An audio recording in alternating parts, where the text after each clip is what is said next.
என்னிடம் சொன்ன காரணத்தினால் அவரை மேடைக்கு அழைத்து இன்றைக்கு நாங்கள் பாராட்டுகின்றோம். அவருடைய ஆன்மா இங்கே இருந்து அதை ஆசையாக வழங்கும் என்று. ஆகவே சேவை மாமணி விருதினை வழங்குவதற்கு வழங்கப்படுகிறது திரு சேவாலயா முரளிதரன் அவர்களுக்கு.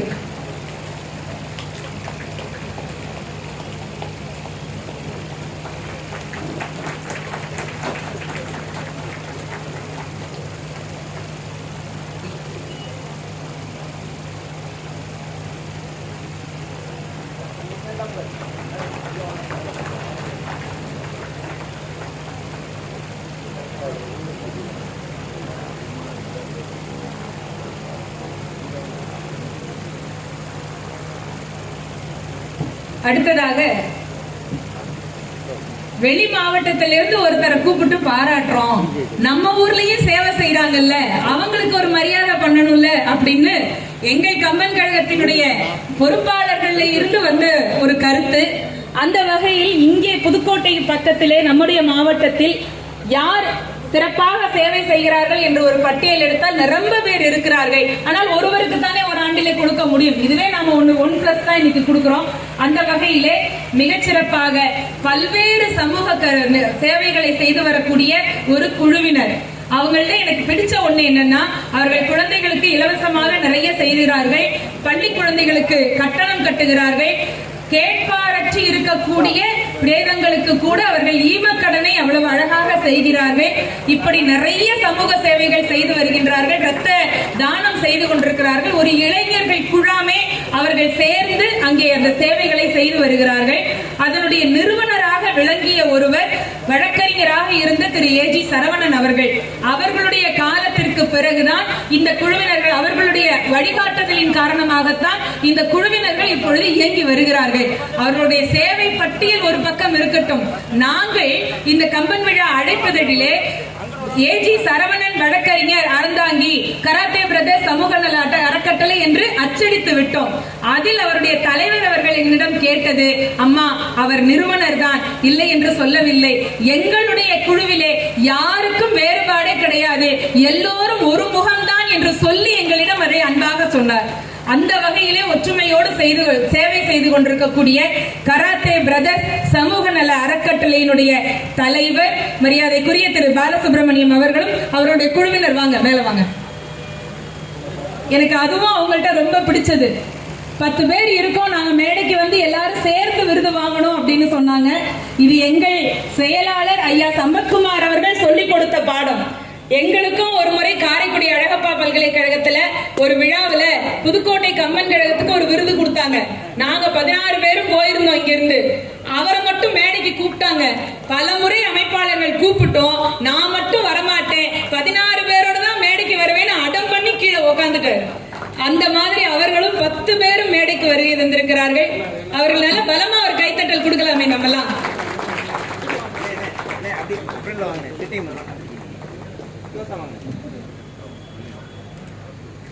மேடம் வாங்க, மேடம் வாங்க.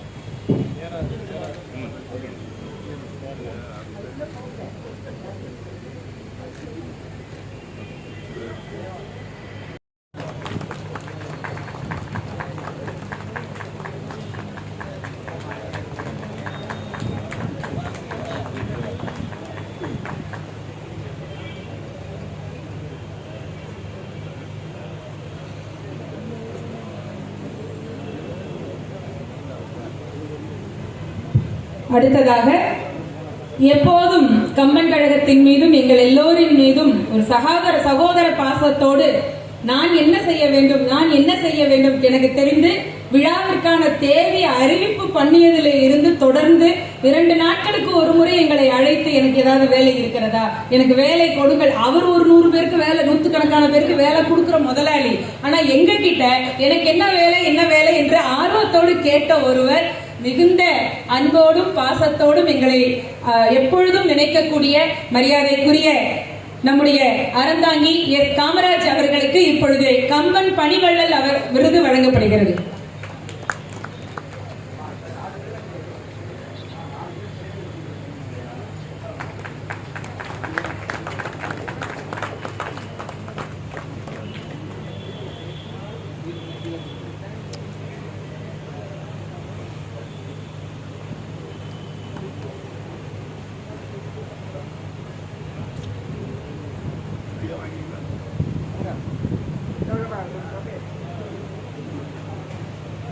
விருதுகள் அந்த ஷீல்டு எடுத்துட்டு போனவங்க கொஞ்சம் மேடைக்கு எடுத்துட்டு வாங்க, ஒரு குரூப் போட்டோ எடுக்கணும். கம்பன் மாமணி, இலக்கிய மாமணி, சேவை மாமணி விருது. இந்த கம்பன் பணிவள்ளல் அந்த ஷீல்டையும் கொண்டு வாங்க. ஒரு நிமிஷம் மேல எடுத்துட்டு வாங்க. ஆமா, எடுத்துட்டு வாங்க. அவங்க கையில வச்சுட்டு ஒரு குரூப் போட்டோ எடுக்கணும்.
மகிழ்ச்சியில் எது பெரிய மகிழ்ச்சி என்றால் மற்றவர்களை பாராட்டி மகிழச் செய்து நாமும் மகிழ்ச்சி அடைவது. அப்படி இந்த பெருமக்களை பாராட்டும் இந்த விருதளிக்கக்கூடிய பல்பணி அரங்கத்திற்கு உயர்நீதிமன்றத்தினுடைய நீதிபதி அவர்கள் வந்திருப்பதும் பெருமை. அவர்களை தொடர்ந்து மாவட்ட நீதிபதிகள் இவ்வளவு பேரையும் பார்ப்பது எங்களுக்கு ஒரு பெரிய பெருமையாக இருக்கிறது. அதனால் இந்த வளாகமே இப்பொழுது நீதி தேவதையினுடைய வளாகமாகவே இருக்கிறது என்று நான் மனமாற கூறுவேன். வருகை தந்திருக்கக்கூடிய அனைத்து மாவட்ட நீதிபதி அவர்கள் அத்துணை பேருக்கும் எங்களுடைய மனமார்ந்த நன்றியை, வணக்கத்தை தெரிவித்துக் கொள்கின்றோம். இப்பொழுது இந்த மேடையிலே மகிழ்வுரை ஆற்ற வருகிறார் திருப்பூர் கம்பன் கழகத்தினுடைய செயலாளர். அவர் திருப்பூர் கம்பன் கழகத்தினுடைய செயலாளர் மட்டுமல்ல, பல்துறை வித்தகர். அவர் ஒரு பெரிய நிகழ்ச்சிகளை நடத்தக்கூடிய பெரிய ஒரு வல்லுனர். திருப்பூரிலே அவருடைய நிறுவனம் நிறைய திருமண நிகழ்வுகளை ஒருங்கிணைக்கக்கூடிய சிறந்த பணியினை செய்து கொண்டிருக்கிறது. இன்னும் பல்வேறு நல்ல தொழில்களை செய்து வரக்கூடியவர். திருப்பூர் கம்பன் கழகத்தினுடைய செயலாளராக இருந்து ஐயா ராமராஜ் காட்டன் நாகராஜன் அவர்களுக்கு மிக்க உறுதுணையாக விளங்கக்கூடிய, போற்றுதலுக்குரிய, இன்றைக்கு அவர்கள் சார்பாக கம்பன் மாமணி விருதினை பெற்றிருக்கக்கூடிய திரு சோ ராமகிருஷ்ணன் அவர்களை மகிழ்வுரை ஆற்ற வருமாறு அன்போடு அழைக்கின்றேன். அவர்கள் இப்பொழுது வராது வந்த நாயகன் என்கின்ற தலைப்பிலே சிறிது நேரம் மகிழ்வுரை ஆற்றுவார்கள்.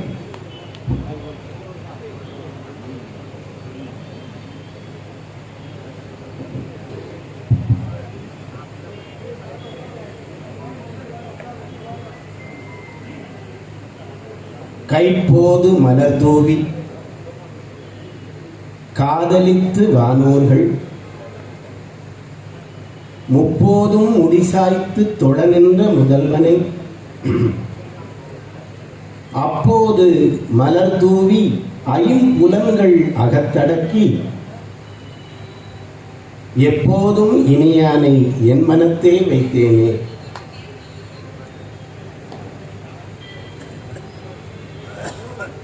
உலக அரங்கில் எத்தனையோ கம்பன் கழகங்கள் உண்டு.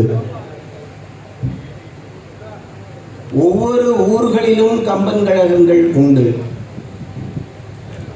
தஞ்சாவூரிலே பிரகதீஸ்வரருக்கு ராஜராஜ சோழன் தஞ்சாவூரையே கோட்டையாக அமைத்ததைப் போல இந்த புதுக்கோட்டை சமஸ்தானத்தையே கம்பனுக்கு கோட்டையாக அமைத்த ஒரே கம்பன் கழகம் புதுக்கோட்டை கம்பன் கழகம். இந்த கம்பன் கழகத்திற்கு ராமச்சந்திரனே தலைவர்.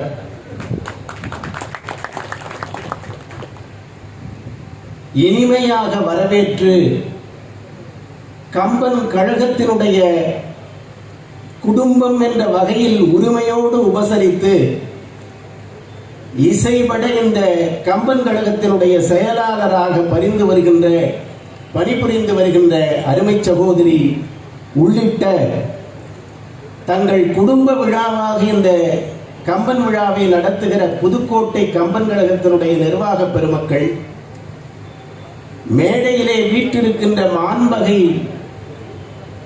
நீதிபதி பெருமக்கள், பெரியோர்கள், சான்றோர்கள், ஒவ்வொரு நாளும் கம்பனை கற்பதில் புதிதாக பிறக்கின்ற அரிய புதுக்கோட்டை கம்பரசிக பெருமக்கள், உங்கள் அனைவருக்கும் எனது பணிவன்பான வணக்கங்கள். வராது வந்த நாயகன். வராது வருவது என்றால் என்ன? நம்முடைய பொருளின் இருப்பு ஆடிட்டருக்கு தெரியும், உடலின் இருப்பு மருத்துவருக்கு தெரியும், கல்வியினுடைய இருப்பு ஆசிரியருக்கு தெரியும். ஒவ்வொரு இருப்பும் ஒவ்வொருவருக்கு தெரியும். ஆனால் நம்முடைய அறிவினுடைய இருப்பு யாருக்கு தெரியும் தெரியுமா? கல்யாணம் ஆகி 5 வருஷத்துல நம்முடைய மனைவிக்கு மட்டும்தான் தெரியும். ஒரு நாள் இந்த கரோனா நேரத்தில் பழைய போட்டோவெல்லாம் நான் பார்த்துட்டு இருந்தேன். அப்போ ஒரு போட்டோவில் நான் ரொம்ப சின்ன வயசுல இருந்தப்போ நான் சொன்ன மனைவிட்ட, பாரு அப்பெல்லாம் எனக்கு சுத்தமா அறிவு தெரியாது, எப்படி இருக்கிறேன் பாரு போட்டோல என்று சொன்னேன். ஒரே வார்த்தை சொன்னால், இப்ப மட்டும் என்ன என்று சொன்னான். எனக்கு ஒரு மாதிரி ஆயிடுச்சு. அது இத்தனை வருஷமா பேசிட்டு இருக்கிறேன், இப்படி சொல்லிட்டாளேன்னு சொல்லி நான் சொன்னேன், நீ ஒரு கேள்வி கேளு, நான் அதற்கு பதில் சொல்லிட்டேன்னா என்னுடைய அறிவு இருப்பு தெரியும்னு. உடனே ஒரு கேள்வி கேட்டால், நல்ல வேலை சாதாரணமான கேள்விதான். கம்பனில இருந்து நான் சரியா சொன்ன உடனே அடுத்த வார்த்தை ஒன்று சொன்னாள், ரொம்ப முக்கியம், பரவாயில்லையே உங்களுக்கு கூட அப்பப்போ வேலை செய்யுது அப்படின்னு சொல்லி சொன்னாள்.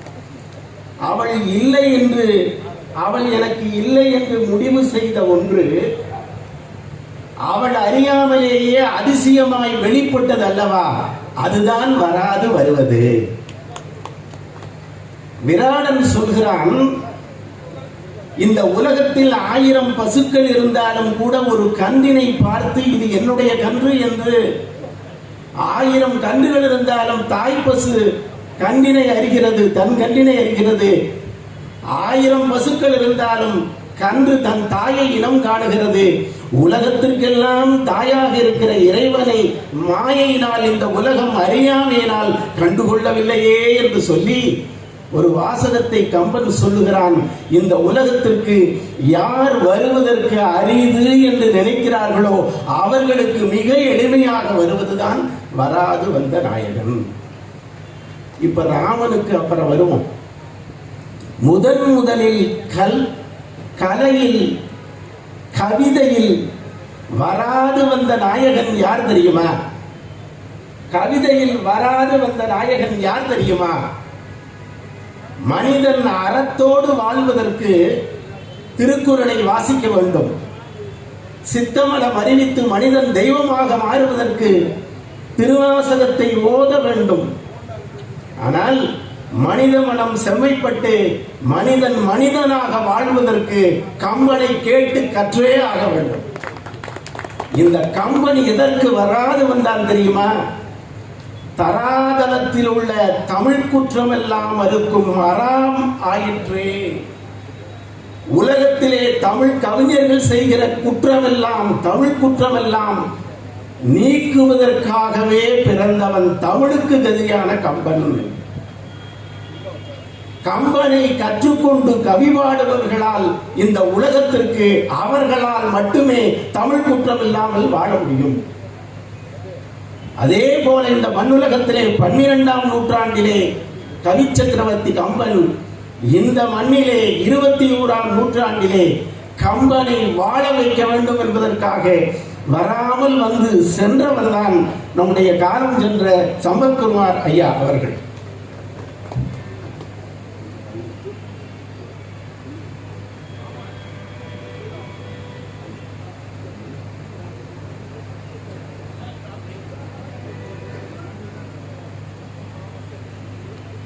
ராமன் வான் நின்று இணைந்து வரம் நிகழ்ந்த மாபூதத்து வைப்பு எங்கும் ஊனும் உடலும் உணர்வும் போல் உள்ளும் புறத்தும் உடனன்ப என்று எதற்காக இந்த உலகத்தில் வராது வந்தான்?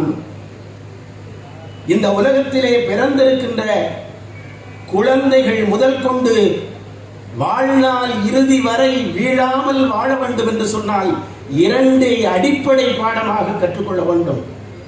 ஒன்று, தாயிற் சிறந்ததொரு கோயிலும் இல்லை. இரண்டு, தந்தை சொல் மிக்க மந்திரமில்லை. நாம் வாழ்வதற்கு 1000 வழிகளை சொல்லுவார்கள் வேதங்கள் முதல் கொண்டு. ஆனால் நாம் வீழாமல் இருப்பதற்கு இறுதி வரை தாய் தந்தையரை மதிக்க வேண்டும். கல்யாணம் ஆனவுடன் கூட தாய் தந்தையருக்கு மதிப்பு கொடுக்க வேண்டும். அவர்கள் சொற்களை கேட்க வேண்டும். அவர்களை வயதான காலத்திலே பேணி காக்க வேண்டும் என்கிற அடிப்படை அறிவு இல்லையா? கோசலை ராமனை பெற்றுவிட்டு புலம்புகிறாள். ராமா, பரதன் இந்த நாட்டை ஆள வேண்டும். எனக்கு ரொம்ப மகிழ்ச்சி. நின்னினும் நல்லனவன் 1000 ராமர்கள் ஆனாலும் பரதனுடைய குணத்திற்கு ஈடாகாது. ஆனால் ராமா, விஷ்ணுவை வணங்கி நாராயணனை வணங்கி உன்னை பெற்றேன். நீ 14 ஆண்டு காலம் கொடிய கானகத்திற்கு போவதை பார்ப்பதற்கு நான் உயிரோடு இருக்கிறேனே, என்னுடைய துரதிருஷ்டம் பார் என்று சொன்ன போது ராமன் சொன்ன ஒரே வார்த்தை, சிறந்த தம்பி திருவுர மறந்தும் தந்தையை பொய்யிலன்னாக்கி மின்னுரை கானகம் உறைந்து தீயும் உறுதி பெற்ற. அம்மா கவலைப்படலாம், என்ன போல 12 மாதங்கள் உன்னுடைய வயிற்றிலே பிறந்து நான் என்னை போல பாக்கியம் பெற்றவன் யாரும் இல்லை. என்ன தெரியுமா, மனிதனாக பிறந்தவர்களுக்கு முதல் அடிப்படை அறம் என்ன தெரியுமா?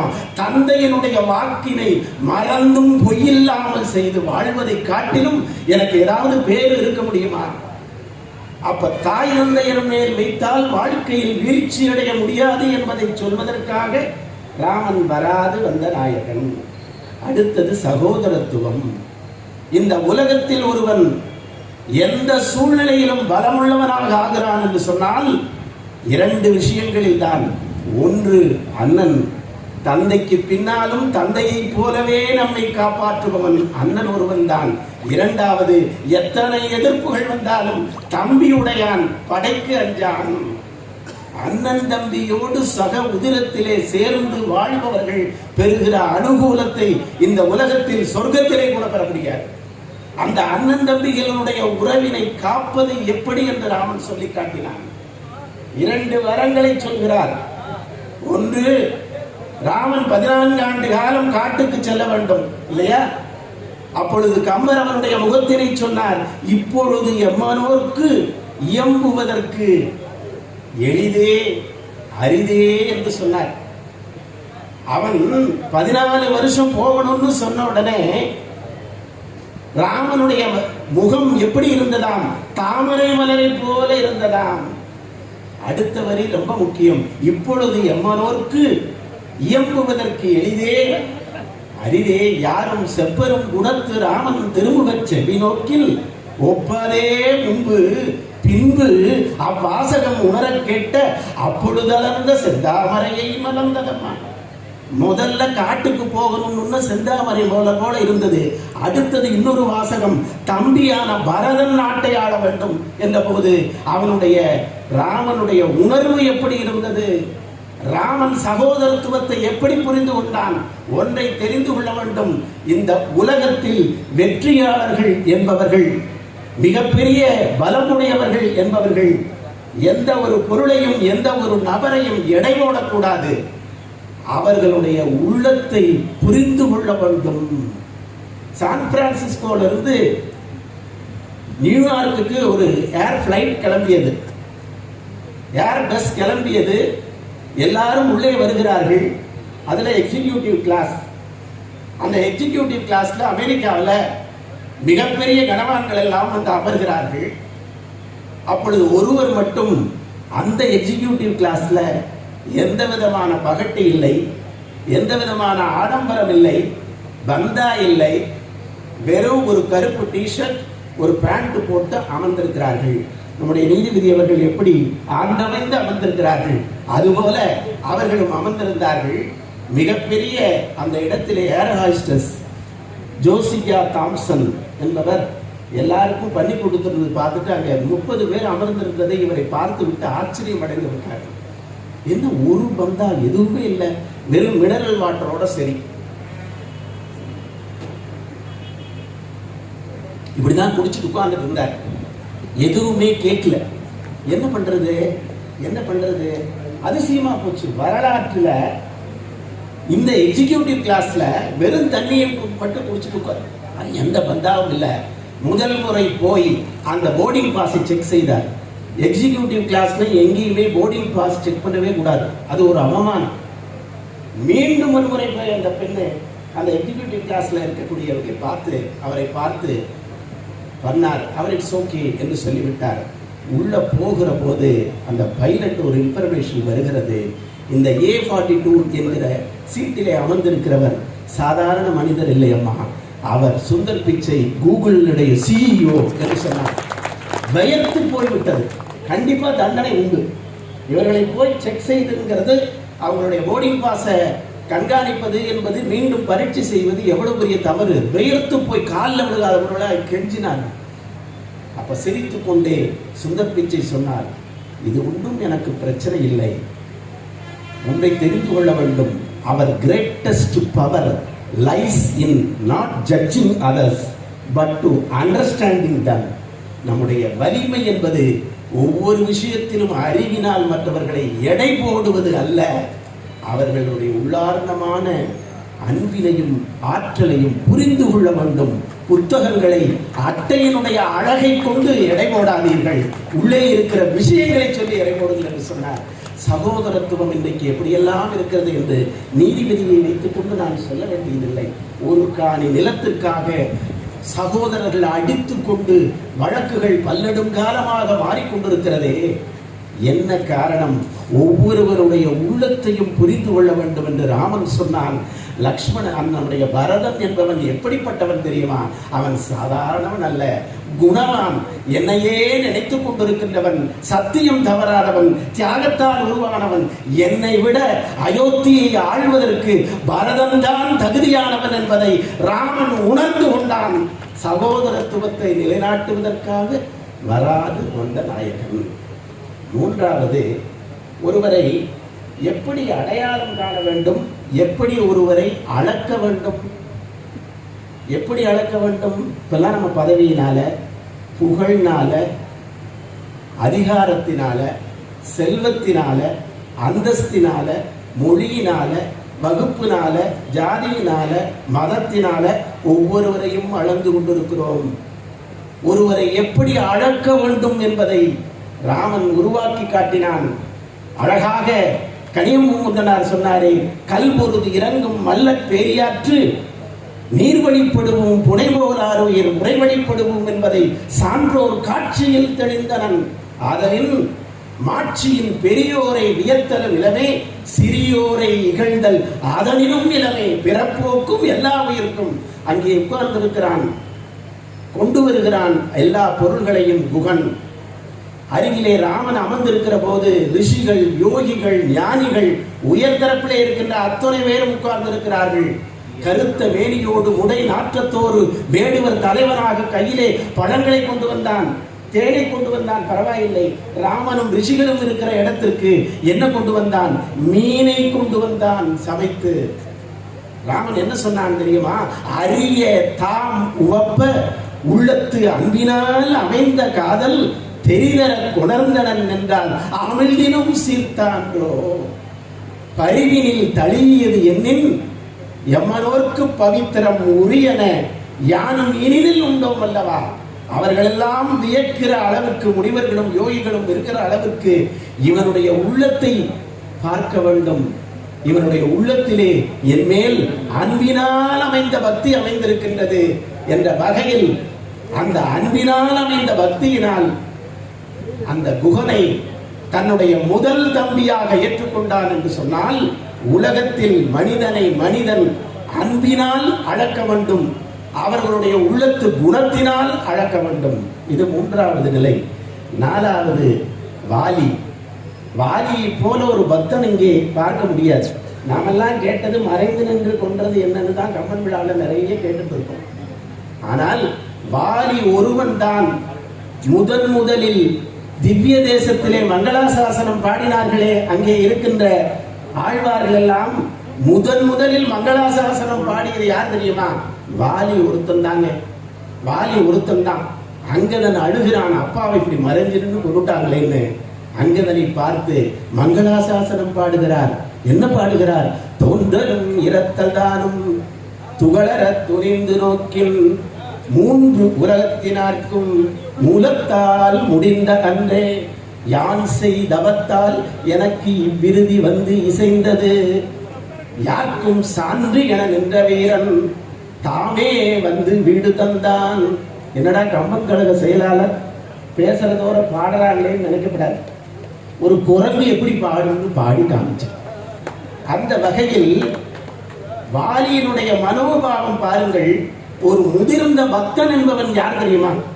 ஒரு முதிர்ந்த பக்தன் என்பவன் யார் தெரியுமா? முதலாக தனக்கு இறைவன் நல்லது செய்தான் என்பதற்காக, அந்த நல்லதற்காக வழிபடுபவன் அல்ல பக்தன். எத்தகைய துன்பங்கள் வந்தாலும் அது இறையருளால் எனக்கு கொடுக்கப்பட்டது என்று நினைத்தால் அவன்தான் சிறந்த பக்தன். ஆதிசங்கரர் தேவியினுடைய சந்நிதியிலே சென்று சொன்னார், தேவி நீ எனக்கு கொடுக்கிற கல்வி, செல்வம், புகழ், பதவி, அந்தஸ்து எல்லாமே என்ன தெரியுமா? நீ தருகிற பிரசாதம். ஆனால் இவற்றையெல்லாம் இழந்து நான் வாழ்க்கையிலே படுகிற துன்பம் என்ன தெரியுமா? நீ எனக்கு தருகிற மகா பிரசாதம் என்று சொன்னார். யோகி சூரத்குமார் நமக்கு தெரியும், 30 நாள் கொலை பட்டினி இருப்பார். ஒரு 2 நாள் தான் அவருக்கு நல்ல உணவு கிடைக்கும். நல்ல உணவு கிடைத்ததப்போ இது அப்பன் செயலும்பார். பட்டினி இருந்தப்ப என்ன சொல்வார் தெரியுமா? இது என் அப்பன் அண்ணாமலையாருடைய திருவரு கருணை என்று சொல்லுவார்.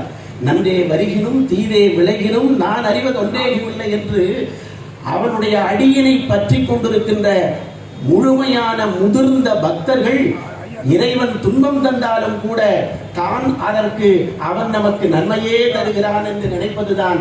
வாலியை போல ஒரு முதிர்ந்த பக்தன் இருக்க முடியாது. அவன் என்ன சொன்னான்? அங்கதா அழுகாதே, யாருக்கும் சான்று என நிற்கின்ற அந்த பரம்பொருளே ராமனாக வந்து தேடி வந்து நான் செய்த தவத்தினால் எனக்கு முக்தி தந்திருக்கிறது. இது யார் பெறுவார்கள் என்று ஒரு தோய்ந்த பக்தனுக்கு இறைவன் நாடி வந்து வீடு பேற்றை தருவதற்காக ராமன் வராது வந்தான். இன்னும் ஒரே செய்திகளை சொல்லி நிறைவு செய்கிறேன்.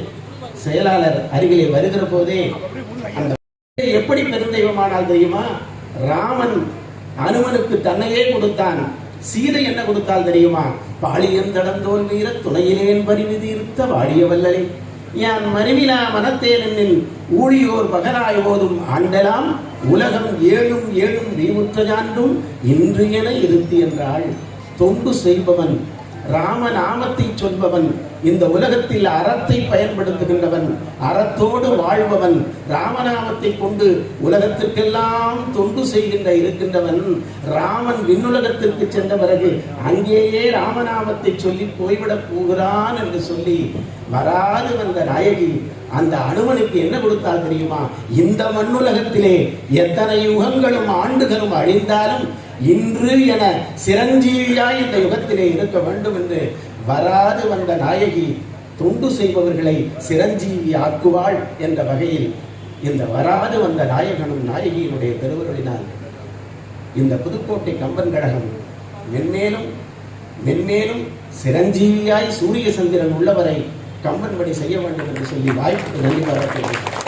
விழா எடுக்கும் இந்த மேடையிலே கிருஷ்ணரும் சேர்ந்து வந்தது போல ராமகிருஷ்ணராய் வந்திருந்து எங்களை வாழ்த்தி மகிழ்வுரையாற்றி இருக்கக்கூடிய ஐயா அவர்களுக்கு மிகுந்த நன்றியை தெரிவித்துக் கொள்கின்றோம். அடுத்ததாக இங்கே விருது பெற்றவர்கள் சார்பாக ஒரே ஒருவர் மட்டும் ஒரு சில மணித்துளிகள் ஒரு ஏற்புரை வழங்க வருகிறார். அவரை எல்லாம் ஒரு சில மணித்துளிகள் என்று சொல்லுவது என்பது தர்மம் அல்ல, எனக்கு தெரியும். ஏனென்றால் காந்தியையும் பாரதியையும் விவேகானந்தரையும் கசடர கற்றிருக்கக்கூடிய ஒரு மனிதன்.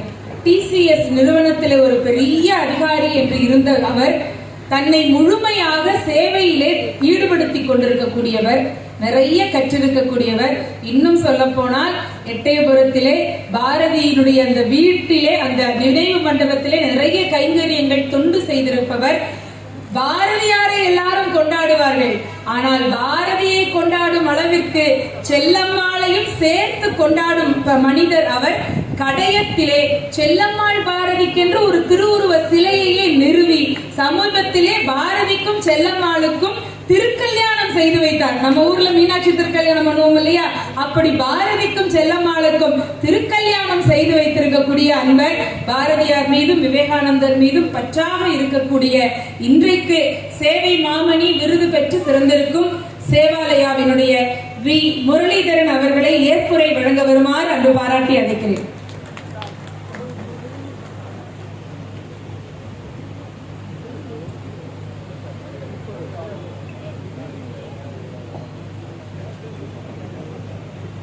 அனைவருக்கும் வணக்கம். ஒரு பெரிய பொறுப்பு திடீர்னு கொடுத்துட்டாங்க. இங்கே இந்த பொன்விழா ஆண்டிலே 4 பேர் இந்த மாமணி விருது பெற்று வைக்கிறோம். இந்த 4 சார்பாகவும் நன்றி தெரிவிக்குமாறு பணித்திருக்கிறார்கள். மிகவும் இனிமையான தருணம். இந்த புதுக்கோட்டை கம்பன் கழகம் 50 ஆண்டுகள் இருந்து பொன்விழாவாக நடக்கக்கூடிய இந்த தருணத்திலே இப்படி எங்களையெல்லாம் அழைத்து எங்களையும் கௌரவப்படுத்தி விருது வழங்கி இருக்கக்கூடிய இந்த புதுக்கோட்டை கம்பன் கழகத்தை சேர்ந்த அனைவருக்கும் எங்களுடைய நன்றிகளை தெரிவித்துக் கொள்கின்றோம். அதுவும் 50வது ஆண்டு தான் சேர்த்தேன்னு சொல்றாங்க. சேவை மாமணிங்கிற விருது இதுக்கு முன்னாடி இல்லை, இப்போதான் இந்த வருஷம் தான் சேர்த்தோன்னு சொன்னாங்க. மிக்க நன்றி. அவங்க பாரதி அறிமுக உரை பேசும்போதே சேவாலயா பற்றி நிறைய அவங்களே பேசிட்டாங்க. ஏன்னா எங்களுடைய சென்னையை அடுத்துள்ள திருவள்ளூர் மாவட்டம் திருநெல்வேலியில் இயங்கக்கூடிய எங்களுடைய அந்த சென்டர், அங்கே ஒரு விழாவுக்கு அவங்க சகோதரி பாரதியை அழைத்திருந்தோம். அவங்க அங்கே 2 நாள் தங்கினாங்கன்னு நினைக்கிறேன். இல்லை 2 நாள், ஒரு நாள் அங்கே தங்கியிருந்தாங்க. விழா அவங்க பேசுனதும் 1 மணி நேரம் தான். பட் மற்ற நேரம் ஃபுல்லாக அங்கே என்ன நடந்து கொண்டிருக்கிறது என்பதை கண்கூடாக பார்த்தார்கள். அதனால் அங்கே நடக்கிற விஷயங்கள்லாம் ரொம்ப உணர்ச்சி மயமாக இங்கே இன்னைக்கு நிறைய அவங்களே பேசிட்டாங்க. நான் சகோதரி பாரதி அவர்களே, நீங்கள் பார்க்க வேண்டிய இடம் 55 இடம் இருக்குது. சேவாலயாவினுடைய 55 கிளைகளில் 1 கிளை மட்டும் தான் நீங்கள் பார்த்துருக்கீங்க. இந்த மாதிரி பேச்சாளர்களாக நாங்கள் பல இடங்களில் கூப்பிட்டோம்னு சொன்னால் எங்களுக்கு ஒரு அட்வர்டைஸ்மெண்ட் ஃப்ரீயாக கிடைக்கிது இல்லையா. அதனால் என்ன பண்ணோம், இப்போ அடுத்த நிகழ்ச்சி ஃபிக்ஸ் பண்ணிட்டாங்க. அவங்ககிட்ட இப்போ பேசினாங்களே கடையத்துக்கு வரப்போகிறாங்க. டிசம்பர் 8ஆம் தேதி பாரதியார் விழா அங்கே கொண்டாடுகிறோம். அந்த விழாவில் பெண்மை வாழ்க வேண்டும் கூத்திடுவோம் விழா அந்த தலைப்பில் பேசுவதற்காக அவங்களை ஏற்கனவே ஃபிக்ஸ் பண்ணிட்டோம். ஸோ 2வது இடத்துக்கும் வரப்போகிறாங்க. இது 37 ஆண்டுகள் முடிந்து 38வது ஆண்டிலே இந்த சேவாலய நிறுவனம் நடந்து கொண்டிருக்கிறது.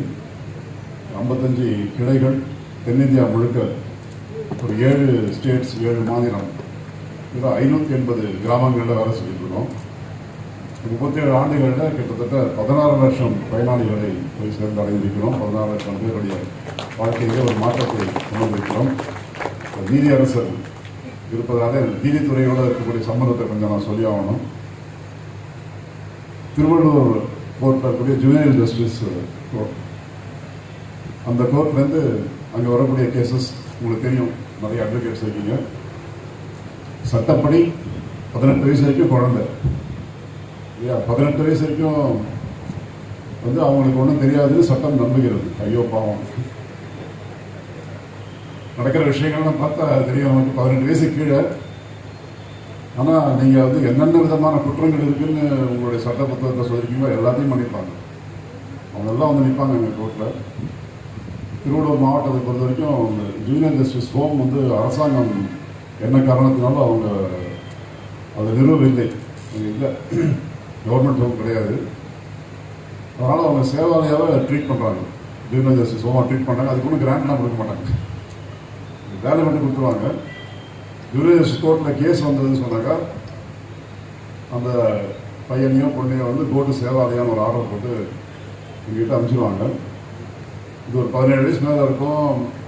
அவன் மோஸ்ட்லி தெருவிலே இருந்திருப்பான். கஞ்சா பழக்கம் இருக்கும், தண்ணி பழக்கம் இருக்கும், அவ்வளோமான தவறுகள் பண்ணியிருப்பான். அவனை மட்டும் எங்கிட்ட ஒப்படைக்கும் போது எங்ககிட்ட ட்ரெயின்டு கவுன்சிலர்ஸ் இருக்காங்க. அவங்கள வச்சு அவங்கக்கிட்ட நிறைய பேச வச்சு அவங்க பிரச்சனைகள்லாம் கேட்டு அவங்கள நல்வழிப்படுத்துவதற்காக இந்த ஸ்கில் டெவலப்மெண்ட் ப்ரோக்ராம்லாம் வச்சுருக்கோம். அவங்க அதுக்கப்புறம் போய் கிளாஸில் உட்கார வைக்க முடியாது, ரெகுலர் ஸ்கூலில் பண்ண முடியாது. அவங்களுக்கு ஒரு எலக்ட்ரிஷியன், ஏசி மெக்கானிக்கு அந்த மாதிரி ஏதாவது ஒரு 6 மாதம் 1 வருஷம் அவங்க திறமைக்கு ஏற்ற மாதிரி நம்ம சொல்லிக் கொடுத்து அவங்களுக்கு நம்ம தெரிஞ்ச இடங்களில் வேலை வாங்கி கொடுத்துருக்கோம். இந்த மாதிரி வருடத்துக்கு கிட்டத்தட்ட ஒரு 1000 பேர் செட்டில் பண்ணிகிட்டு இருக்கோம்.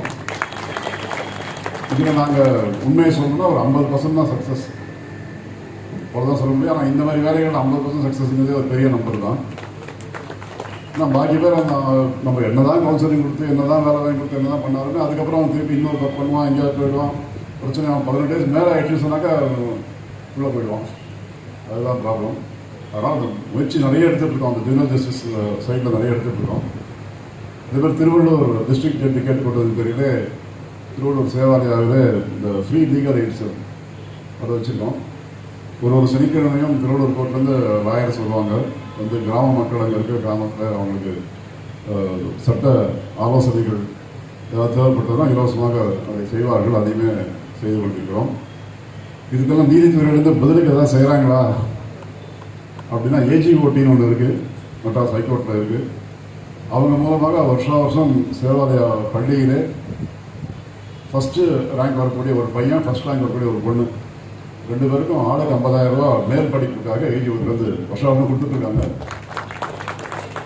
அது ஏஜிஓடி தலைவராக ஜஸ்டிஸ் முருகன் இருந்த பீரியடில் தான் ஸ்டார்ட் ஆச்சு. அவர் சொன்னார், நான் சொல்லிவிடுவேன் ஃபஸ்ட்டு 2 ரேங்க்னு சொல்லிவிடுவேன், சொன்னால் 2 கேர்ள்ஸுக்கே போயிடும், பாய்ஸுக்கு ஒன்றும் வராது. அதனால் நம்ம ரூல் ஃபிக்ஸ் பண்ணிக்கும் போது இப்படி ஃபிக்ஸ் பண்ணுவோம். ஃபஸ்ட்டு ஒரு பையன், ஃபஸ்ட்டு ஒரு பொண்ணு, 2 பேருக்கு ஆளுக்கு 50,000 கொடுத்தா கண்டிப்பாக ஒரு பையன் வந்துடுவான். இல்லைன்னா 11வது ரேங்க் 12வது ரேங்க் தான் ஃபஸ்ட்டு பையனே வரான். அதோட 10 ரேங்க் கேர்ள்ஸே வந்துடுறாங்க இல்லையா. அதனால் அந்த மாதிரி வச்சு கொடுத்துருவான்னு சொன்னார். இதை தவிர நிறைய மெட்ராஸ் ஹைகோர்ட் நீதி அரசர்கள் அவங்க வந்து நிறைய ஃபைன் கட்ட வேண்டிய மாதிரி கேஸ்லாம் வரும் இல்லையா. அந்த டிலே கண்ட்ரோல் பண்ணுறது, அப்புறம் ஜாமீனுக்கு அமௌண்ட் கட்டுறது. ஆனால் வரும்போது சேவாலயம் ஒரு 10,000 ரூபா நன்கொடை கொடுத்துட்டு அந்த ரசீது கொண்டு வந்து ப்ரொடியூஸ் பண்ணுங்கன்னு ஒரு ஆர்டர் போட்டுருவாங்க. அந்த ஆர்டரோடு எங்ககிட்ட இவங்க அட்வொகேட்ஸ் வருவாங்க, வந்து டொனேஷனை கொடுத்துட்டு அவங்க அந்த ரசீதை கொண்டு போய் சப்மிட் பண்ணி அவங்க அடுத்து கோர்ட்டில் செய்ய வேண்டிய அடுத்த ப்ரொசீஜர்லாம் பண்ண ஆரம்பிப்பாங்க. இப்படி நிறைய விஷயங்களில் நீதித்துறை எங்களுக்கு உதவி செய்து கொண்டிருக்கிறது. நீதியரசர் வந்து நான் வந்து பார்க்கணும் என்கிட்ட அவராக கேட்டுக்கிட்டாரு. அதனால் நீங்கள் சென்னையில் தான் இருக்கீங்க, அடுத்த விழாவுக்கு நீங்கள் நிச்சயமாக உங்களை இன்வைட் பண்ணுறோம், நீங்கள் வந்து அங்கே நேரடியாக பார்க்க வேண்டும். மீண்டும் ஒரு முறை இந்த விழாவிற்கு எங்களை அழைத்து நீங்கள் நால்வருக்குமே இங்கே இந்த மாமணி விருதுகளை வழங்கியதற்காக என்னுடைய நன்றியை தெரிவித்துக் கொள்கின்றேன். வணக்கம். ஏற்புரை வழங்கிய ஐயா முரளிதரன் அவர்களுக்கு மிக்க நன்றி. அடுத்ததாக இன்றைய விழாவினுடைய மிக முக்கிய தருணம். இப்பொழுது நம்முடைய அழைப்பை ஏற்று மிகுந்த அன்போடு, உண்மையிலேயே மிகுந்த பணிச்சுமை அவர்களுக்கு சென்ற வாரம் மதுரையிலே சேம்பரில் சென்று அவர்களை சந்தித்து அழைப்புதல் வழங்க நாங்கள் சென்ற பொழுது அவ்வளவு பேர் வெளியிலே காத்து கொண்டிருந்தார்கள். ஆனால் கம்பன் கழகத்திலே இருந்து வருகை தந்திருக்கிறோம் என்று அவர்கள் உதவியாளர்களிடம் சொன்ன அடுத்த சில மணித்துளிகளில் எங்களுக்கு நீதி தேவதையினுடைய கதவுகள் தானாக திறந்தது. உள்ளே அழைத்தார். ஒரு சில நான் உண்மையிலேயே நினைத்தேன் கொஞ்ச நேரம் தான், அவங்களுக்குலாம் ரொம்ப டைம், ரொம்ப ப்ரீஷியஸான டைம், கொஞ்ச நேரம் பார்க்க போறோம்னு நினைச்சேன். ஆனால் என் வாழ்விலே, என்னுடைய அனுபவத்திலே இப்படி ஒரு தருணம் அமையும் என்று நானே சற்றும் நினைக்கவில்லை. இது கவிச்சக்கரவர்த்தி கம்பன் கொடுத்த கொடை கருணை. 1 மணி நேரத்திற்கு மேலாக அவர்கள் பேசிக் கொண்டிருந்தார்கள். முழுக்க கம்பன் கழகம் என்றால் என்ன, ஏது, எப்படி நடத்துகிறீர்கள், எந்தெந்த ஊர்களில் இயங்குகிறது என்கின்ற அவ்வளவையும் ஒரு சிறு குழந்தை. நான் அந்த தருணத்தில் கற்றுக்கொண்டது என்ன என்றால், யாராவது என்னை நிகழ்ச்சிக்கு அழைத்தால் என்னை போன்ற பேச்சாளர்கள் தெரியாத சப்ஜெக்டா இருந்தா கூட பேசிடுவோம், பிரமாதமா பண்ணிடுவோம்னு தலைய ஆற்றுற வழகையில இருக்கிற காலகட்டத்துல அவர்கள் சிறு குழந்தை போல, மாணவரை போல இது என்னம்மா அது என்னம்மா என்று அத்தனையும் கேட்டு தெளிவு பெற்றுக் கொண்டார்கள். எப்பொழுதும் மேன்மக்கள் மேன்மக்கள் என்பதை நான் உணர்ந்து கொண்டேன். அதுக்கு அடுத்ததுதான் ரொம்ப ஆச்சரியம்.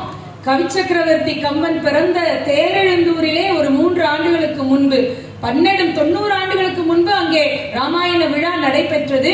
பல ஆண்டுகள் நடத்தினார்கள். நடுவிலே ஒரு தொய்வு ஏற்பட்ட பிறகு எங்கள் கம்பன் கழகத்தினுடைய தலைவர் SR அவர்களுடைய சீரிய வழிகாட்டுதலினால், செயலாளராக இருந்த ஐயா சம்பத்குமார் அவர்களுடைய மிகுந்த முயற்சியினால் நின்று போயிருந்த அந்த விழாவில் நாங்கள் புதுக்கோட்டையிலிருந்து சென்று அந்த விழாவை அந்த நண்பர்களுக்கு, அந்த நிர்வாகத்தினர்களுக்கு தோள் கொடுத்து அதை திருப்பி அதை நடத்துங்கள் என்று ஊக்கம் தந்த ஒரு தருணம் இருந்தது. அதை பற்றி எல்லாம் சொன்னோம். தேரெழுந்தூர் தொடங்கி நாட்டரசன் கோட்டை வரை கம்பனுடைய அந்த செய்திகளை எல்லாம் நீதியரசர் அவர்கள் கேட்டு தெரிந்து கொண்ட பிறகு அடுத்து சொன்ன வார்த்தை தான் எனக்கு மிகுந்த இன்ப அதிர்ச்சியாக இருந்தது. அடுத்த சனிக்கிழமை, அதாவது சென்ற சனிக்கிழமைக்கு முன்பு 4 நாட்களுக்கு முன்பு நாங்கள் அவரை சந்தித்தோம். அப்பொழுது சொன்னார், 19ஆம் தேதி சனிக்கிழமை உங்கள் மேடையிலே வந்து நான் பேச வேண்டும். அதற்கு முதல் சனிக்கிழமை காரைக்குடியிலே சென்று ஒரு நிகழ்ச்சியில் கலந்து கொள்ள வேண்டிய ஒரு புரோகிராம் எனக்கு இருக்கிறது. காரைக்குடிக்கு செல்வதற்கு முன்பாக நாட்டரசங்கோட்டைக்கு சென்று கவிச்சக்கரவர்த்தியினுடைய சந்நிதியிலே வணங்கி விட்டு வந்து உங்கள் மேடையில் பேசுகிறேன் என்றார். அதை அப்படி செய்து விட்டார். சென்ற சனிக்கிழமை காலை அவர்களுடைய பாதுகாப்பு அதிகாரி எனக்கு அழைத்தார். சார், இன்னைக்கு சாயங்காலம் அங்க சாமி கும்பிட வராங்க மேடம் அப்படின்னு சொன்னாரு. உடனடியாக நாட்டரசன் கோட்டை கம்பன் கழகத்தை நிர்வகித்து வரக்கூடிய சகோதரர் கணசுந்தர் அவர்களை அழைத்தேன். அவர்கள் அங்கே உரிய ஏற்பாடுகளை செய்தார். மிகச்சிறப்பாக அங்கே வழிபாடு செய்து கம்பர் சமாதியிலே வரக்கூடிய அந்த மண்ணை எடுத்து நெற்றியில் இட்டு நாவிலும் நான் வைத்துக் கொண்டேன் அம்மா என்று அவர்கள் குதூகலமாக சொன்னபோது மிகுந்த மகிழ்ச்சி. கம்பன் யாரை எந்த மேடையிலே எப்படி நிறுத்த வேண்டுமோ அங்கே கொண்டு வந்து நிறுத்தக்கூடிய சித்தன் என்பதை இன்றைக்கும் நிரூபித்திருக்கின்றான். அப்படி இந்த மேடைக்கு மிகுந்த விருப்பத்தோடு வருகை தந்திருக்கக்கூடிய சென்னை உயர்நீதிமன்றத்தினுடைய நீதியரசர் மாண்பமை பி. புகழேந்தி அவர்களை தலைமையுரை ஆற்றி வருமாறு அன்பு பாராட்டி அழைக்கின்றேன்.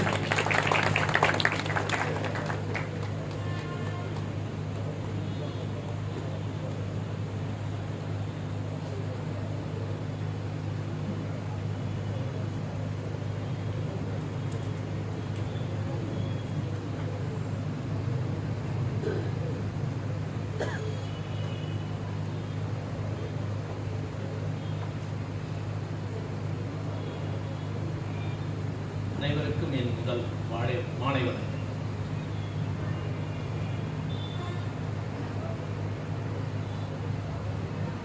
புவனேஸ்வரி அம்மன் குடிகொண்டிருக்கும் இந்த புதுக்கோட்டை மாநகரிலே கவிச்சக்கரவர்த்தி கம்பனுக்கு தமிழுக்கு தொண்டு செய்வதற்காக ஒரு கழகம் அமைத்து, கம்பன் கழகம் அமைத்து தமிழ் தொண்டாற்றி வரும் கம்பன் கழக நிர்வாகிகளே,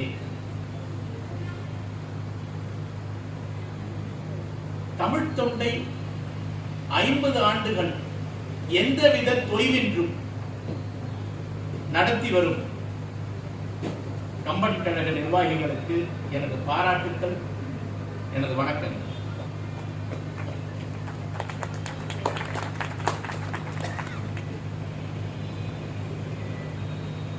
நமக்கு ஒரு வழக்கு உண்டு. வீட்டை கட்டிப்பார், திருமணத்தை செய்துவார் என்று சொல்வார்கள். அந்த காலத்தில் விழா எடுத்துப்பார் என்று இல்லை, விழாக்கள் அதிகமாக இல்லை, அதனால் விழா எடுத்துப்பார் என்று யாரும் சொல்லவில்லை. ஒரு வீட்டை கட்டுவதையும் ஒரு திருமணத்தை சேர்ந்து நடத்துவதையும் விட மிக கடினமான ஒரு விஷயம் விழா எடுப்பது. 50 ஆண்டுகள் தொடர்ந்து ஒரு விழா எடுக்கப்படுகிறது. அதுவும் 10 நாட்கள் தொடர்ந்து நடைபெறுவது என்பது இது சரித்திரம் மட்டுமல்ல, இது ஒரு சாதனை. இந்த 50வது ஆண்டு கம்பன் விழாவில் நான் கலந்து கொள்வதை நான் ஒரு பாக்கியமாக கருதுகிறேன்.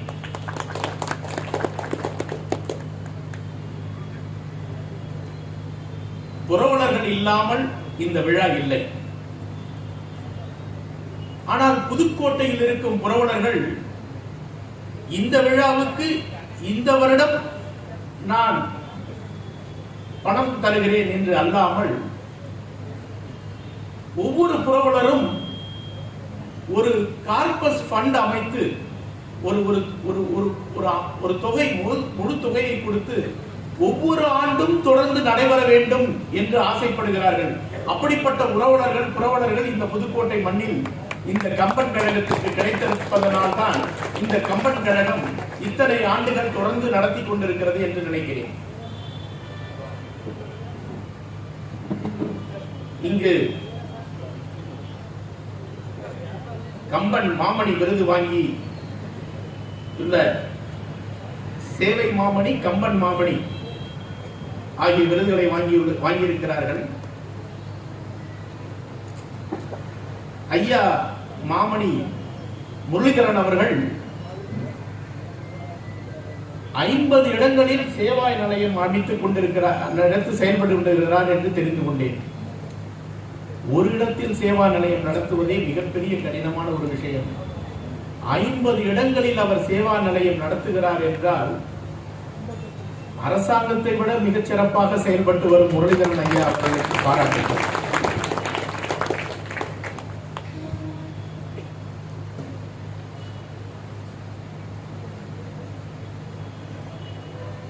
வேட்டி நமது தமிழ் நாகரிகத்தின் அடையாளம். நமது தமிழ் பாரம்பரியம் வேட்டியை உலக நாகரிகமாக மாற்றிய ஒரு நபருக்கு, இன்றைய இளைஞர்களையும் வேட்டி கட்ட வைத்த ஒரு மனிதருக்கு கம்பன் மாமணி விருது வழங்கியது மிக பொருத்தமான ஒரு விஷயம். அந்த விருதை வாங்கி சிறப்பான ஒரு உரையை தந்த திரு ராமகிருஷ்ணன் ஐயா அவர்களுக்கு எனது வணக்கங்கள்.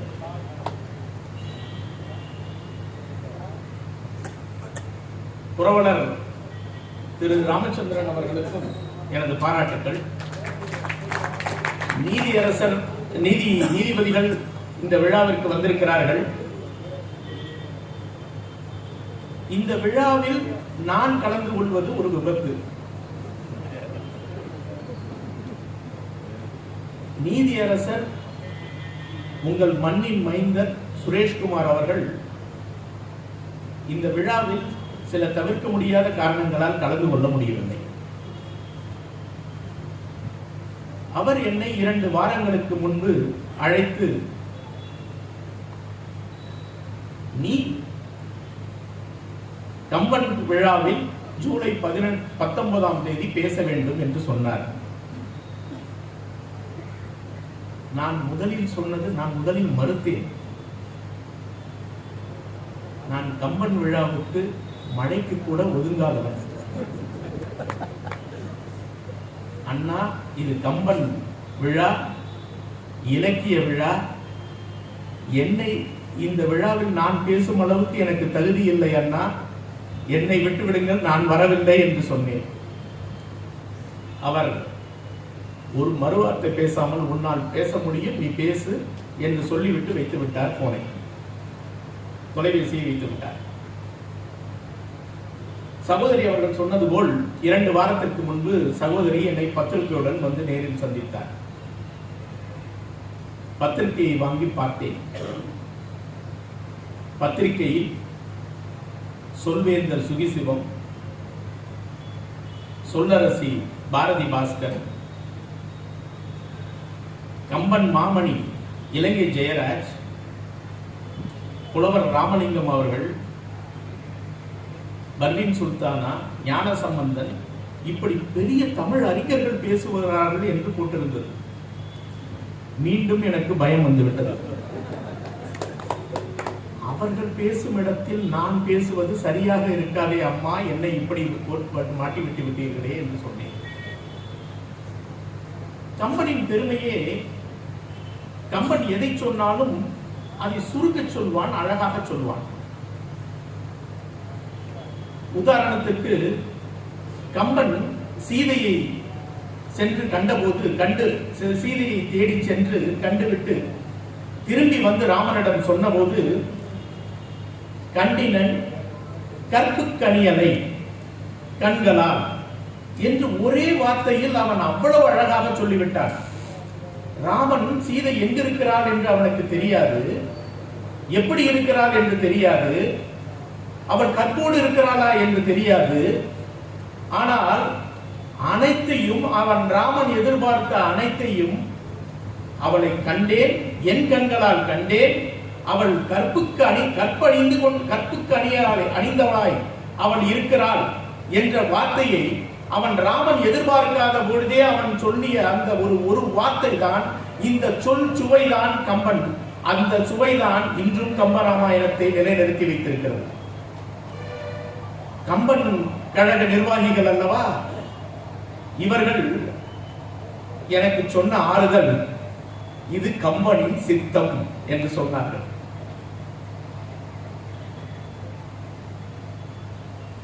நான் பத்திரிகையுடன் நேராக நாட்டரசன் கோட்டைக்கு சென்று விட்டேன். நெடுஞ்சான்கரையாக கம்பன் சமாதியில், கம்பன் சன்னதியில் வணங்கினேன். அங்கிருந்த பூசாரி தீபாராதனை காட்டிவிட்டு அங்கு அந்த கம்பன் வீற்றிருக்கும் இடத்தில் ஒரு சிவலிங்கம் இருக்கிறது. அந்த சிவலிங்கத்திற்கு அருகில் ஒரு கல் இருந்தது. அந்த கல்லை நகர்த்தினார். அதில் ஒரு பொந்து இருந்தது, ஒரு பாம்பு புற்று போல் இருந்தது. அந்த குழிக்குள் அவர் கையை விட்டு அந்த திருமண்ணை எடுத்தார். அந்த திருமண்ணை எடுத்து என் நெற்றியில் இட்டு எனது நாக்கை நீட்டச் சொல்லி நாக்கிலும் சிறிது தடவி விட்டார். அது எனக்கு ஒரு வித்தியாசமான அனுபவமாக இருந்தது. காளிதாசனுக்கு காளி நாட்டில் எழுதியதை போன்று ஞானசம்பந்தருக்கு உமையால் ஞானப்பால் கொடுத்தது போன்ற ஒரு உணர்வு. அங்கேயே அமர்ந்து விட்டேன். அரை மணி நேரம் இருந்தேன். எனக்கு குழப்பம். எதை பற்றி பேசுவது? ஐயா கம்பன் கழகத்தை நடத்தி கொண்டிருக்கிறார் செயலாளராக. அதனால் அழகாக ஒரு தலைப்பு வைத்து வராத வந்த நாயகன் என்று அழகாக அரை மணி நேரம் பேசிவிட்டார். அவரை இன்னும் அவங்க பாரதி மேடம் நிறுத்தலன்னா இன்னும் ஒரு மணி நேரம் இதே வராத நாயகனை பற்றி பேசியிருப்பார். எனக்கு எதை பற்றி பேசுவது? யுத்த காண்டத்தை பேசுவதா, பாலகாண்டத்தை பேசுவதா, அயோத்தி காண்டத்தை பேசுவதா என்று ஒரே குழப்பம். தெளிவு கிடைக்கவில்லை. பிறகு தெளிவு கிடைத்தது. கம்பனை நாம் ஏன் கொண்டாடுகிறோம் என்று நினைத்தேன். கம்பனை கவி சக்கரவர்த்தி என்கிறோம். கம்பனை ஒரு படி மேல் பாரதி கூறுகிறான், வள்ளுவனையும் கம்பனையும் கொடுத்து வான் புகழ்ந்த தமிழ்நாடு என்கிறார். இவ்வளவு சிறப்பு கொண்ட கம்பன் எவ்வளவோ பாடல்களை எழுதியிருக்கிறார். ஆனாலும் கம்பராமாயணத்தை தான் நாம் போற்றுகிறோம். கம்பராமாயணம் வால்மீகி ராமாயணத்தின் ஒரு தழுவல் தான். இவ்வளவு சிறப்பு வாய்ந்த கம்பன் எதற்காக வால்மீகி ராமாயணத்தை தழுவி இந்த ராமாயணத்தை எழுத வேண்டும் என்று நாம் யோசித்து பார்த்தால் அதனின் அடிப்படை ஒழுக்கத்தையும் சகோதரத்துவத்தையும் கற்பின் மகிமையையும் உறவுகளின் பெருமையையும் அந்த ராமாயணம் கூறுகிறது.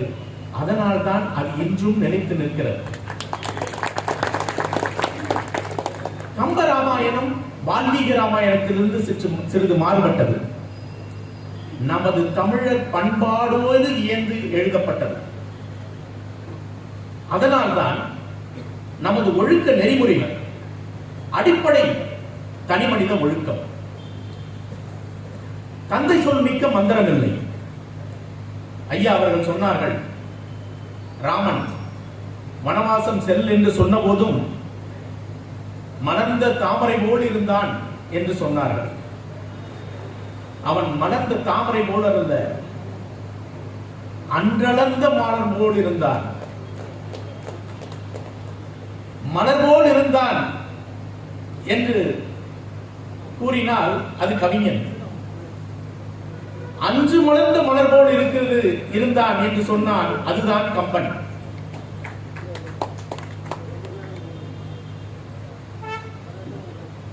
ராமன் பட்டத்து இளவரசனாக அவனை நியமிக்கப்பட்ட போது எப்படி இருந்தானோ அதே மனநிலையில் தான் அவனை வனவாசம் செல்ல வேண்டும் என்று உன் தந்தை உத்தரவிட்டுள்ளார் என்று அவன் தாய் சொன்ன பொழுதும் அதே மனநிலையில் தான் அவன் இருந்தான். அவன் தந்தை மேல் வைத்திருந்த மதிப்பு, அதனால்தான் அவன் தந்தை என்ன சொன்னார் என்று கூட கேட்காமல் தந்தையிடம் சென்று அவன் கேட்கவில்லை. தந்தையையும் தாயையும் அவன் மதித்தான். தாய் சொன்ன வார்த்தை தந்தை இப்படி சொல்லுகிறார் என்று கைகேயி சொன்னதையே அவன் தந்தை சொன்ன வார்த்தையாக எடுத்துக்கொண்டு அரண்மனை துறந்து வனவாசம் சென்று விட்டார். வனவாசம் ராமனுக்குத்தான். ஆனால் ராமன் இருக்கும் இடம்தான் அயோத்தி என்று கூறி அவன் மனைவியும் அவனுடன் சென்றார். அது சீதையின் சிறப்பு. ராமனுக்கும் சீதைக்கும் நான் உதவ வேண்டும் என்று லக்குவனும் சென்றான். அதனால்தான் லக்குவனும் உயர்ந்து நின்றான். சகோதரத்துவத்திற்கு எப்படி நாம் தனி மனித ஒழுக்கத்தை ராமாயணம் கூறுகிறதோ அதே போல்தான் சகோதரத்துவத்திற்கும் முக்கியத்துவம் கொடுக்கிறது.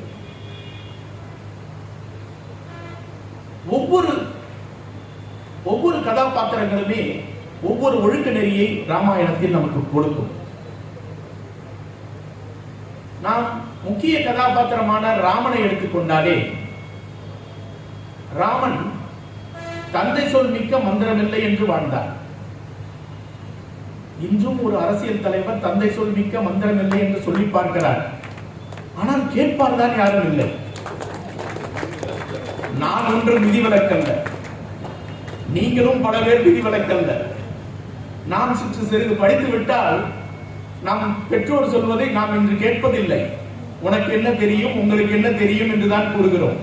இன்று இதுதான் பெரிய பல குடும்பங்களில் உள்ள விஷயங்கள்.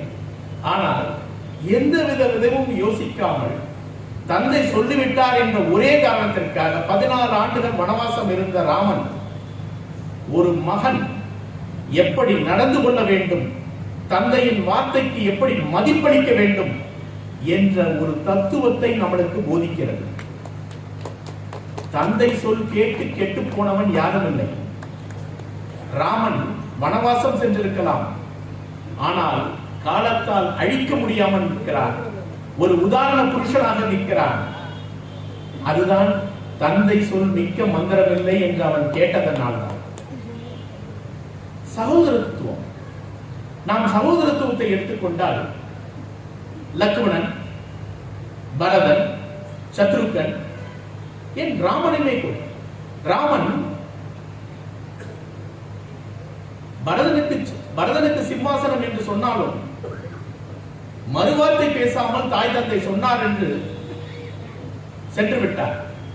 பரதன் எவ்வளவோ கெஞ்சி பார்த்தும் அவன் ஒற்றுக்கொள்ளவில்லை. தந்தை சொல்லை மீற மாட்டேன், நான் 14 ஆண்டுகள் கழித்து வருவேன், அதுவரை எனக்கு காத்திரு என்று சொல்லிவிட்டார். பரதன் அவன் பாதுகையை வைத்து அரசாண்டான். இந்த பரத காண்டம் பாதுகையால் அரசாணப்பட்டிருக்கிறது. பாதுகை ஒரு அதிரணையை விட மோசமான பொருள். அந்த பாதுகையையும் உயர்திணையாக்கினான் கம்பன். பரதன் ராமன் 14 ஆண்டுகள் கழித்து வரவில்லை என்றவுடன், அந்த குறிப்பிட்ட நேரத்தில் அவன் வரவில்லை என்றவுடன் தீயை மூட்டி தீயில் இறங்க சென்று விட்டான். சத்ருகன் என் தந்தை தசரதன் இறந்தவுடன் எனக்கு தந்தையாகவும் ராமனும் லக்குவணனும் எனக்கு இல்லாத பொழுது நீ ராமனும் லக்குவணனுமாக இருந்த நீயும் சென்று விட்டால் நான் என்ன செய்வேன் என்று கதறினான் என்று சொல்வார்கள். என்று சொல்கிறது.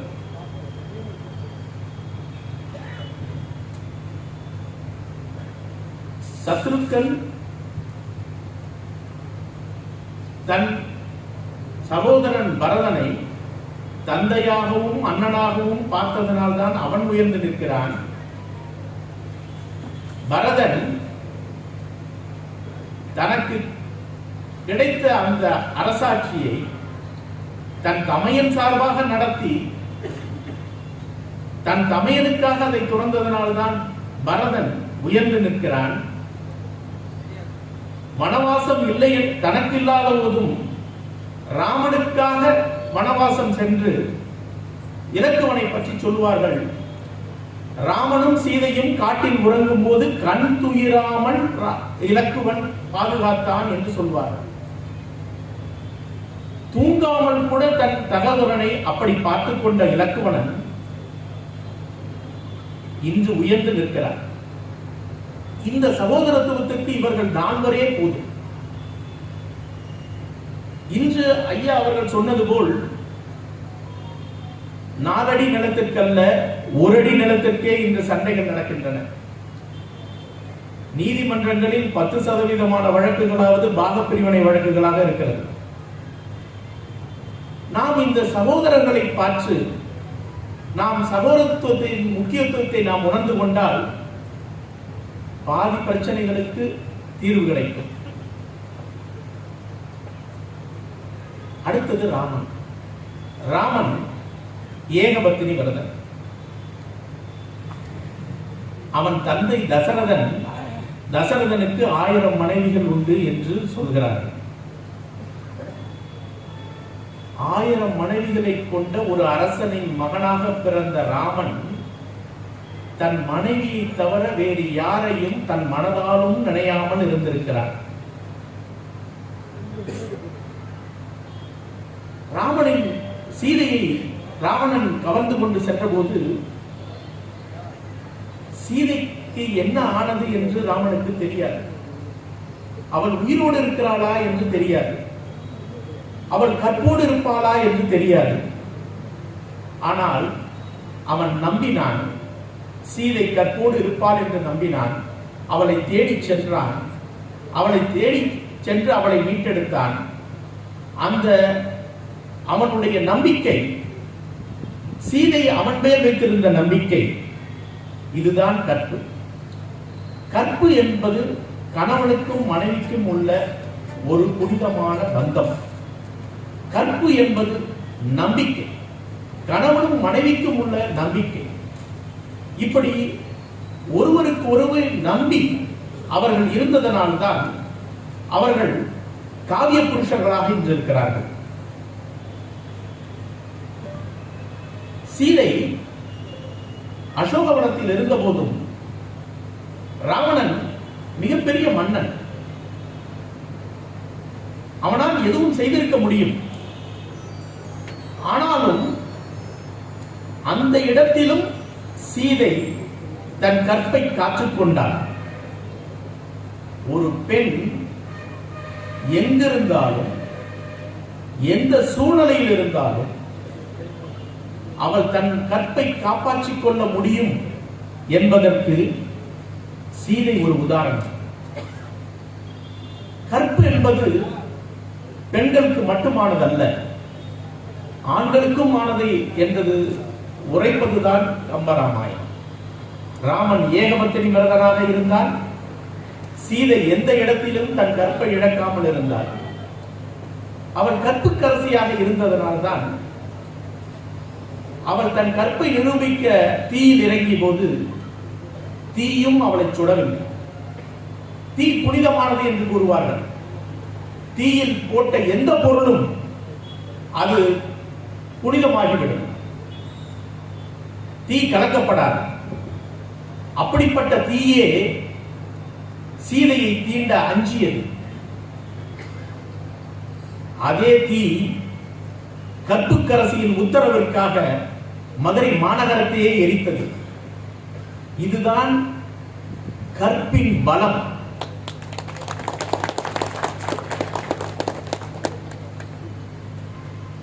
இந்த இந்த ஒழுக்க நெறிகளை நாம் உணர வேண்டும் என்பதுதான் இந்த கம்பராமாயணத்தும் கம்பன் கழகத்தின் நோக்கம். நாம் அனைவருமே உணர்ச்சிகளுக்கு கட்டுப்பட்டவர்கள். நாம் பல்வேறு உணர்ச்சிகளுக்கு ஆட்படுகிறோம். பசி ஒரு உணர்ச்சி தான், தாகம் ஒரு உணர்ச்சி தான், கோபம் ஒரு உணர்ச்சி தான், மகிழ்ச்சி ஒரு உணர்ச்சி தான், காமமும் சபலமும் ஒரு உணர்ச்சி தான். சபலத்துக்கு ஆட்பட்டவன் அழிந்து போகிறான் என்பதற்கு ராமாயணம் ஒரு உதாரணம்.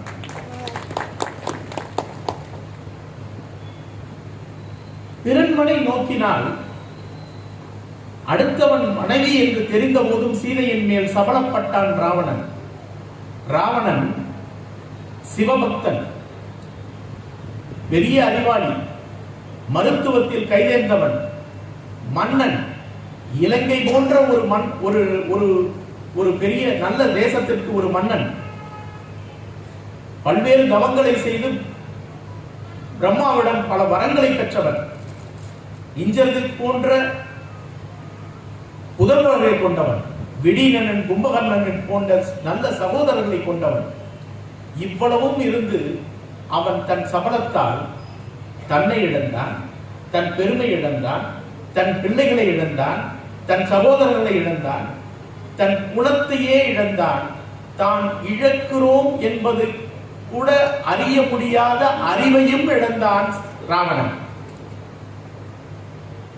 ராவணன் மட்டுமல்ல, அகலியை பார்த்து ஆசைப்பட்ட இந்திரனும் அழிந்தான், சந்திரனும் அழிந்தான், சபலப்பட்ட ராவணனும் அழிந்தான். இந்த ஒழுக்க நெறிகளை நமக்கு உணர்த்துவதற்குத்தான் இந்த புராணங்கள், இந்த காவியங்கள். நமது அடிப்படை நாதம், இந்த கம்பன் கழகத்தின் அடிப்படை நாதம் நமக்கு ஒழுக்க நெறிகளை உணர்த்துவதற்காக. தனிமனித ஒழுக்கம், கற்பின் நெறி, சகோதரத்துவம், இவைகளை எல்லாம் நாம் உணர வேண்டும் என்பதற்காகத்தான் இந்த விழாக்கள். சபலமடைவன் பிறன்மனை நோக்கினான், அவன் அழிந்து போவான் என்பதை நம்மளுக்கு உணர்த்துவதற்காகத்தான் இந்த காவியங்கள். திருவள்ளுவர் சொல்வார், பிறன்மனை நோக்கான் பேராண்மை, ஆண்மை பேராண்மை. அப்படிப்பட்ட ஒரு பேராண்மை, அப்படிப்பட்டவர்களாகத்தான் இருக்க வேண்டும் மக்கள். இதையெல்லாம் உணர்த்துவதற்காகத்தான் நமக்கு இந்த இலக்கியங்கள். ஒவ்வொரு மனிதனின் ஆசையும் ஒரு குற்றமில்லாத சமுதாயம் அமைய வேண்டும். இன்று நடக்கும் அனைத்து குற்றங்களுக்கும் பெண்ணாசை, பொன்னாசை, பொருளாசை, இதுதான் அடிப்படை காரணமாகவே இருக்கும். இவற்றை எல்லாம் இப்படிப்பட்ட நமது ஒழுக்கங்கள், தனிமனித ஒழுக்கங்கள் மூலமாகத்தான் நாம் அதிலிருந்து மீண்டு வர வேண்டும். கண்ணகி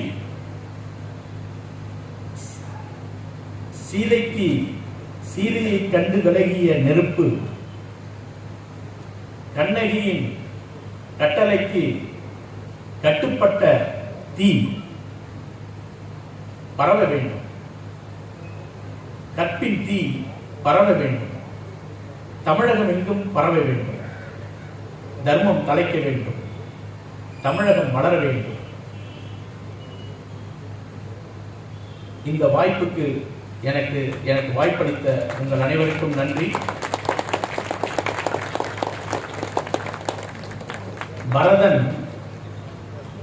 பரதன் தன் அண்ணனின் உத்தரவை நிறைவேற்றிய மனநிறைவோடு நான் உங்களிடம் நன்றி.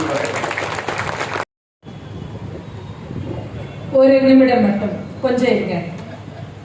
ஏன்னா நீதியரசர் அவர்களுடைய பேச்சு, அவர்கள் ஏதோ பணிவின் காரணமாக நான் அதிகம் படிக்கவில்லை என்றெல்லாம் சொன்னாலும் கூட, கல்வி தரக்கூடிய ஞானம் எது அழகு என்று தமிழ் கூறும். குஞ்சி அழகும் கொடுந்தானை கொட்டழகும் மஞ்சள் அழகும் அழகல்ல, நெஞ்சத்து நல்லம் யாம் என்னும் நடுவுநிலையால் வந்த கல்வி அழகே அழகு என்கிறது நாலடியார். அப்படி கல்வியினால் வரக்கூடிய ஞானத்தினால் ஒரு அழகு வரும் அல்லவா, அந்த அழகு எப்பொழுது மிளிரும் என்றால் பணிவோடு தன்னுடைய கருத்துக்களை சொல்லும் பொழுது இன்னும் மிளிரும். அந்த பணிவின் பெருமையை இப்பொழுது நீதியரசர் அவர்களுடைய பேச்சு நாம் எல்லோரும் கேட்டோம். கவி சக்கரவர்த்தியினுடைய அருளால் எல்லாமல்ல மீனாட்சி அம்மை சுக்கநாத பெருமானுடைய அனுகிரகத்தினால் இன்றைக்கு புதுக்கோட்டை மேடையிலே கம்பன் கழக மேடையிலே தொடங்கி இருக்கக்கூடிய அவர்களுடைய இந்த இலக்கிய பயணம் இனி உலகம் முழுவதும் தமிழ் கூறும் இடங்கள் எல்லாம் ஒலிக்கும். இது நிஜம். உங்களை போன்றவர்கள் எல்லாம் இலக்கியத்திற்கு பேசுவதற்கு வருவது என்பது இலக்கிய உலகத்தினுடைய தரத்தை இன்னும் இன்னும் அது உயர்த்தும் என்கின்ற அன்பையும் வேண்டுகோளையும் உங்களுக்கு வைக்கின்றோம். மிகுந்த பெருமகிழ்ச்சி ஐயா. இப்பொழுது நன்றியுரை வழங்குவதற்காக எங்கள் இணை செயலாளர் முனைவர் வே. முருகையன் அவர்கள் வருகிறார்கள். அதற்கு முன்பாக ஒரு சிறு அறிவிப்பு. நாளை மாலை 5:30 மணிக்கு வழக்கறிஞர் திரு த. ராமலிங்கம் அவர்களுடைய தலைமையிலே சுழலும் சொல்லரங்கம் நடைபெற இருக்கிறது. அதனைத் தொடர்ந்து 7 மணிக்கு நற்றமிழ் நாயகர் டாக்டர் ஜெய ராஜமூர்த்தி அவர்களுடைய எழிலுரை நடைபெற இருக்கிறது. நிகழ்ச்சிகள் குறித்த நேரத்தில் தொடங்கி குறித்த நேரத்தில் நிறைவு பெற்று விழாவை வெற்றிகரமாக ஆக்குவதற்கு எப்போதும் போல இலக்கிய சுவைஞர் பெருமக்கள் எங்களுக்கு ஒத்துழைப்பு தர வேண்டுமாய் அன்போடு கேட்டுக்கொள்கின்றேன். இப்பொழுது நன்றியுரை திரு வே. முருகையன் அவர்கள்.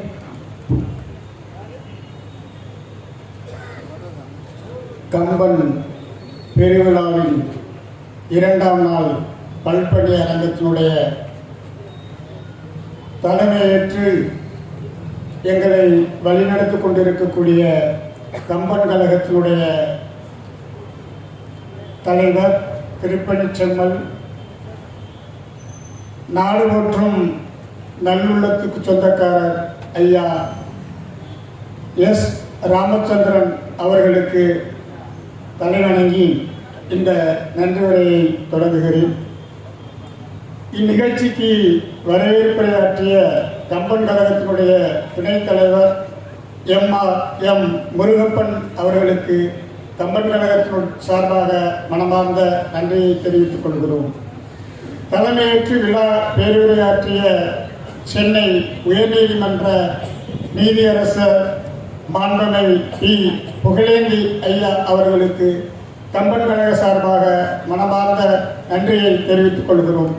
இவ்விழாவில் முன்னிலை வகித்து சிறப்புரை பெற்றிருக்கக்கூடிய தன்னுடைய நெஞ்சத்தால் 50 ஆண்டுகள் நிகழ்ச்சியை வாழ்த்து கொண்டு இருக்கக்கூடிய நீதியரசர் சென்னை உயர்நீதிமன்றத்தினுடைய நீதியரசர் ஆர். சுரேஷ்குமார் அவர்களுக்கும் எங்களுடைய கம்பன் கழகத்தின் சார்பாக நெஞ்சார்ந்த நன்றியை தெரிவித்துக் கொள்கிறோம்.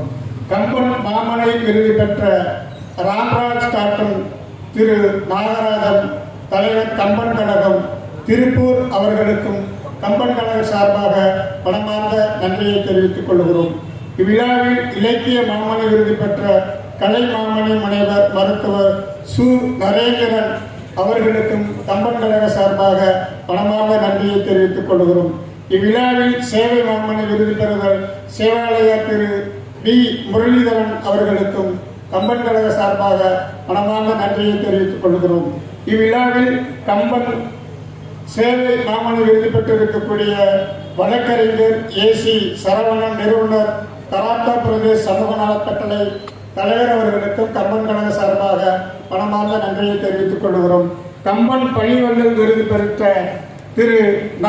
ஆறுமுகம் மாதங்க டிரேடர்ஸ் நிறுவனர் ஐயா அவர்களுக்கும் மனமார்ந்த நன்றியை தெரிவித்துக் கொள்கிறோம். இவ்விழாவில் கம்பன் பணிவள்ளல் விருது பெற்ற எஸ். காமராஜர் உறுப்பினர் தமிழ்நாடு அரசு வணிக நல வாரியம் அவர்களுக்கும் கம்பன் கழக சார்பாக எஸ். முத்துராமன் அவர்களுக்கும் கம்பன் கழக சார்பாக நன்றியை தெரிவித்துக் கொள்கிறோம். திருமதி சா. சீதாலட்சுமி உதவி இயக்குனர் தமிழ் வளர்ச்சித்துறை அவர்களுக்கும் நெஞ்சார்ந்த நன்றியை தெரிவித்துக் கொள்கிறோம். இவ்விழாவில் கலந்து கொண்டு பெருமை சேர்த்திருக்கக்கூடிய புதுக்கோட்டை மாவட்ட நீதி அரசர்களுக்கும் புதுக்கோட்டை மாவட்ட வழக்கறிஞர்களுக்கும் வழக்கறிஞர் சங்க தலைவர் செயலாளர் அவர்களுக்கும் இவ்விழாவை கண்டுகளித்த பொதுமக்களுக்கும் நெஞ்சார்ந்த நன்றியை தெரிவித்துக் கொண்டு வாய்ப்புக்கு நன்றி கூறி விடைபெறுகிறேன். நன்றி வணக்கம். குரூப் போட்டோ அடுத்து இந்த இவங்களெல்லாம் சேர்த்து வச்சு ஒரு போட்டோ எடுக்கணும். ஓகே சொல்லலை சார். கொஞ்சம் கேமரா பாருங்க சார்.